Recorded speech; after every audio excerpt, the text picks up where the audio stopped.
श्री शिवाय नमस्तुभ्यम। हम सबको पता है कि 17 सितंबर को पितृपक्ष की इंदिरा एकादशी का बहुत ही पावन सा दिन है और आज की इस वीडियो में एकादशी के दिन करने वाले कुशा वाले उपाय की बात हम लोग करेंगे, जो कि पूज्य गुरु जी की कथा से सुन के बहुत अच्छे से आपको समझाऊंगा। वो कुशा हमें अपने घर के किचन में रखना है, कहाँ पे रखना है, इसकी बात हम लोग करेंगे। बहुत ही ध्यान से इस वीडियो को देखिएगा, ठीक है ना। चलो समझने की कोशिश करते हैं। स्क्रीन पर आप लोग को कुशा दिखाई दे रहा है। अब ये नहीं ज़रूरी है कि ये पूरा का पूरा ऐसे आसन टाइप की कुशा आपके पास में है ना, ये कोई बहुत ज़रूरी की बातें नहीं है।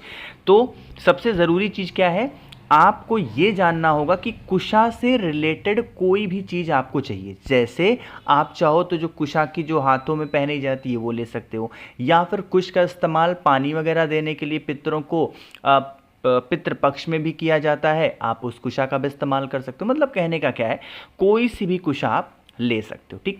अब बारी आती है कि भैया इस कुशा को हमें अपने घर में कहाँ पे रखना है। पूज्य गुरु जी ने अपनी पिछले वर्ष की कथा, जो कि उनकी कोटा में चल रही थी, आप सर्च करके देख लेना कहाँ पे, कोटा में चल रही थी, कोटा राजस्थान में, उसी राजस्थान के कोटा में इस उपाय को समझाया, ठीक है ना।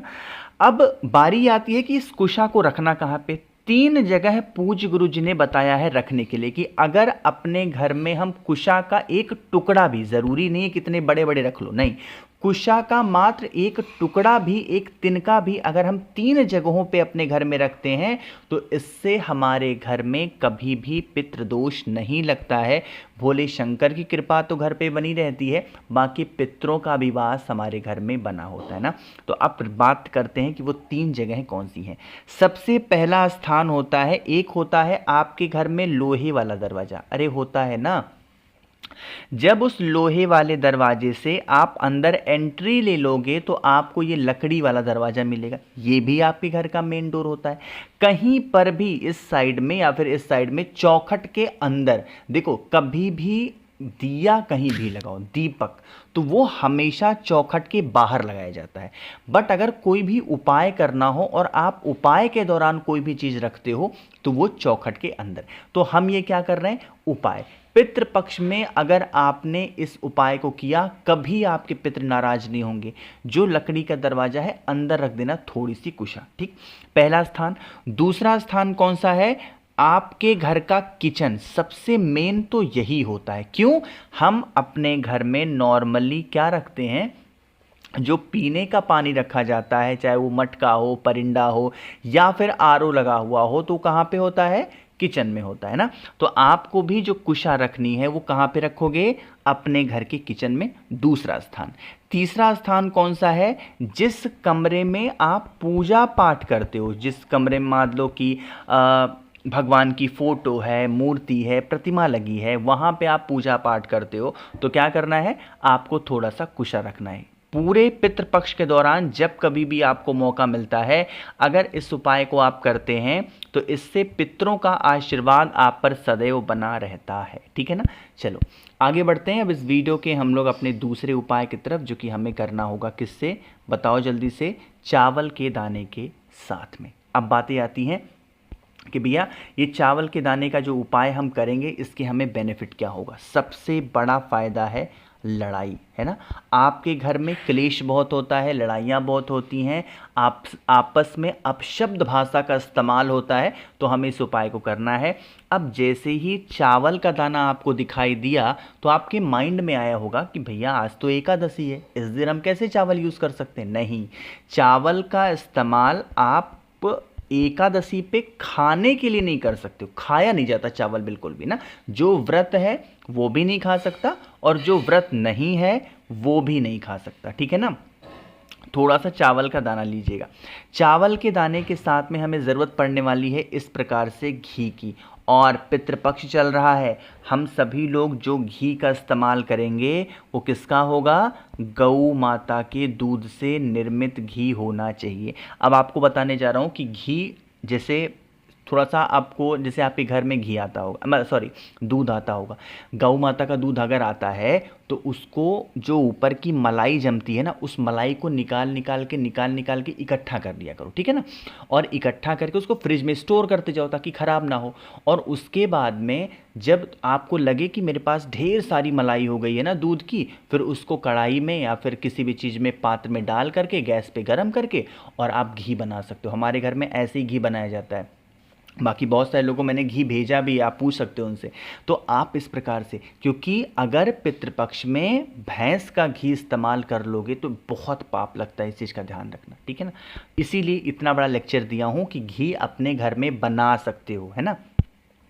अब क्या करना है, यहाँ पर स्क्रीन पर आप लोग को दिखाई दे रहा है महादेव का शिवलिंग, ठीक। हमें पता है जब कभी भी हम लड़ाई झगड़े का कोई भी उपाय करते हैं, हम महादेव का एक नाम स्मरण करते हैं, और वो नाम कौन सा होता है, हाटकेश्वर महादेव, यही तो नाम होता है। तो क्या करना है, आपके पास में जो घी है उस घी का लेपन माता के हस्तकमल पे करेंगे, जो कटी भाग होता है, ठीक है ना। यहाँ पर कर दिया। अब यहाँ पर घी का लेपन करते समय ध्यान रखिएगा, आप लोगों को आशुतोष महादेव का ध्यान करना है। किसका, आशुतोष महादेव। लेकिन अगर आपके पास में चावल का दाना है ना, एक चुटकी, उस चावल के दाने को इसी घी के ऊपर रख देंगे। यहाँ पर अब किसका ध्यान करेंगे, हाटकेश्वर महादेव। करके देखिए इस उपाय को। और हाँ, साथ ही साथ जब एक लोटा जल चढ़ाना तो उस व्यक्ति का नाम और गोत्र ज़रूर बोल देना, जो भी व्यक्ति घर में लड़ाई झगड़े करता है, ठीक है ना। चलो, दो उपाय की बातें यहाँ पे कर ली हैं। आगे बढ़ते हैं इस वीडियो के तीसरे उपाय की तरफ, जो कि हमें करना है कमलगट्टे के साथ में। लेकिन उससे पहले जल्दी से करिए वीडियो को लाइक, जिसने अभी तक चैनल को सब्सक्राइब नहीं किया, मेरी आवाज़ आप पहली बार सुन रहे हैं, चैनल को ज़रूर। तो सबसे पहले बात कर लेते हैं इस उपाय के बेनिफिट क्या हैं, फ़ायदे क्या हैं। देखो, अगर मान लेते हैं कि पितृदोष की वजह से ना आपके घर में नज़र लगती है, टोने टोट के हाय। अब देखो, ऐसा नहीं होता है कि कोई इंसान नज़र लगा दे रहा है तो घर के परिवार के सदस्यों को ही तकलीफ होगी, नहीं। आपके परिवार में आपकी आर्थिक स्थिति भी खराब हो सकती है ना। आपके घर में लड़ाइयाँ भी हो सकती हैं। ये सारे लक्षण होते हैं पितृदोष के। तो किसी एक चीज़ पे डिपेंड मत हुआ करो, है ना। अब इस उपाय के लिए क्या करना है, एक चुटकी आप ऐसे मुट्ठी से चुटकी से उठाना, जितने भी कमल गट्टे आ जाएं, 1 2 3 4 10, कोई भी, ठीक है ना। फिर क्या करना है, आपको ज़रूरत पड़ने वाली है इस प्रकार से काले तिल की। एक चीज़ का और ध्यान रखिएगा, काला तिल भी गिनिएगा नहीं। जब पितृपक्ष खत्म हो जाएगा ना, देन हम लोग कोई भी उपाय करेंगे तो उसमें काले तिल को गिनेंगे प्रॉपर। कहीं पे किसी उपाय में 31 चाहिए होता है, कभी 7 चाहिए होता है, कभी 11 21, बट पितृपक्ष में गिनती नहीं करनी, है ना। ले लिया। हमें नकारात्मक ऊर्जा, नेगेटिव एनर्जी खत्म कहाँ से करनी है, अपने घर से। इसका मतलब आपको उसको लेकर के काले तिल को और कमल गट्टे को, जितने भी रूम्स होंगे ना आपके घर में, उन सभी कमरों में घूम लेना, है ना। और घूमने के बाद में आप अपने घर के बाहर निकलना। जो मेन डोर होता है ना आपके घर का, मतलब कहने का क्या है, लोहे वाला दरवाज़ा, उस लोहे वाले दरवाजे के बाहर किसी भी वृक्ष के नीचे, है ना। अब मैंने यहाँ पर किसी भी वृक्ष इसलिए लिख दिया ना, बहुत सारी बहनों ने मुझे मैसेज किया था, मतलब बहुत ज़्यादा ने, कि भैया हम लोग घर के बाहर नहीं निकल सकते हैं, ना कहीं पीपल का पेड़ मिलता है, ना कहीं वट मिलता है, और बेल का पेड़ तो घर के अंदर ही है। अब वहाँ पे डाल देंगे तो 10 लोग पूछेंगे ये क्या डाला है, ये क्या होता है। तो हम क्या करें, तो इसीलिए आप अपने घर के बाहर कोई भी हरा भरा पेड़ हो, बस सूखा हुआ ना हो, वहाँ पे डाल करके चले आना। इससे भी क्या होता है सॉरी, आपके घर की नज़र उतर जाती है, ठीक। चलिए आगे बढ़ते हैं आखिरी उपाय की तरफ, जो कि हमें करना होगा शक्कर के साथ में। और ये शक्कर का उपाय हम करेंगे अपनी इच्छा को पूरी करने के लिए। बहुत प्यारा सा, बहुत स्पेशल उपाय है। बस इस उपाय के लिए एक चुटकी आपको शक्कर चाहिए, बहुत ज़्यादा नहीं, मात्र एक चुटकी शक्कर लेना और उसे लेकर के महादेव के शिवलिंग के पास पहुंच जाना। अगर बेलपत्र मिल जाती है तब तो बहुत अच्छी बात है, और नहीं मिलती है तो कोई दिक्कत नहीं है। सिर्फ और सिर्फ जो शक्कर है ना, उस शक्कर को महादेव के शिवलिंग के ऊपर आज इस स्पेशल डे पे हमें महादेव का एक नाम बोलना है। और वो नाम कौन सा होगा, रामेश्वर महादेव का ध्यान करके शक्कर को चढ़ा के और फिर 1 लोटा जल चढ़ा देना। इससे आपकी फैमिली में, परिवार में जिस भी इंसान की इच्छा नहीं पूरी हो रही है उसकी वो सारी विशेष पूरी होंगी जिस चीज़ के लिए इंसान परेशान चलता है। मैंने कोशिश की है आप सभी को सब कुछ बड़े ही विस्तार से बताने की। कोई चीज़ें समझ में नहीं आती हो तो नीचे कमेंट सेक्शन में पूछा करिए। मेरे जितने भी भाई बहन आवाज़ पहली बार सुन रहे हैं, चैनल को सब्सक्राइब करिएगा और वीडियो को तो लाइक सभी को करना है। श्री शिवाय, नमस्तुभ्यं।